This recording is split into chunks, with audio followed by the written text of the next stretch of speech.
የመጀመሪያ ሸራ ጫማ የለበስኩ በአፄ ቴዎድሮስ ግጥም ነው። በእግሬ ነበር የሚሄድ። ወላይታ የክብር ዘር ነው። ወላይቲ ወጎሸሻ ጎንደሬ ሚየኢሻ ወጎሽ የሚደነቅ ዘር ነው።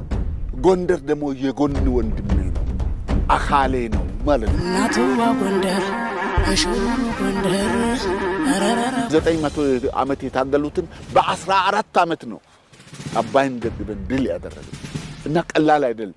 አሁንም ደግሞ ኢትዮጵያ ትነሳለች። ኢትዮጵያዊነትን ያስታጠቀኝ ሀገር ያስተማረኝ ሀገር ነው ጎንደር ማለት። ዋላሄታ ተደባለቀ እንደማለት ነው። ጎንደር ደግሞ የማስታረቂያ አንተም በዚህ ይደር አንተ በዚህ በጎን ይደር የሚባል ጎንደር ጎንደር የቴዎድሮስ ሀገር እሱ በጣም ደስ ይለኛል። አንዳንዴ ብድግ ያደርገኛል።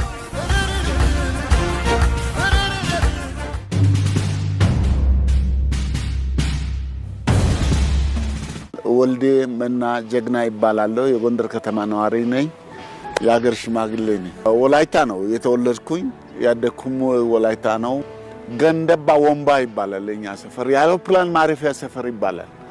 ዛሬ አውሮፕላን የለም፣ ዩኒቨርሲቲ ተሰርቶበታል። እና ያኔ እኛ በልጅነት እያለን አውሮፕላን ነበርና እዛ ሰፈር ነው የተወለድኩኝ።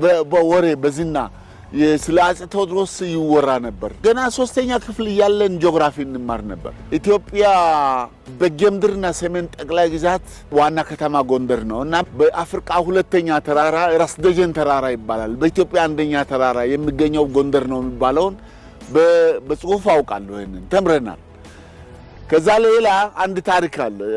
5ኛ ክፍል እያለሁ ስለ አፄ ቴዎድሮስ ታሪካዊ ድራማ የሚል አንድ አጭር መጽሐፍ ነበረችና የምን ፍላጎት እንደሆነ አላውቅም። በቃ መጽሐፉን በሙሉ በቃሌ ነው የሚወጣው እና ሁሉ ጊዜ አባቴ አንብብልኝ ይላል።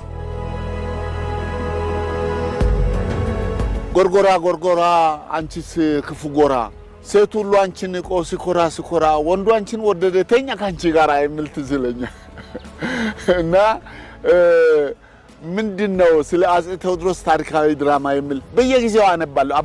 አባቴ እየመጣ ሁሉ ጊዜ ያችን መጽሐፍ አንብብልኝ። አማርኛ እኮ በደንብ አይችልም እና በጣም ይገርማል። ያ በጣም ትልቅ ታሪክ ሆኖ ምን እንደሆነ እንጃ በልጅነት እንደሆነ መንፈሳዊ ነገር ይመስለኛል።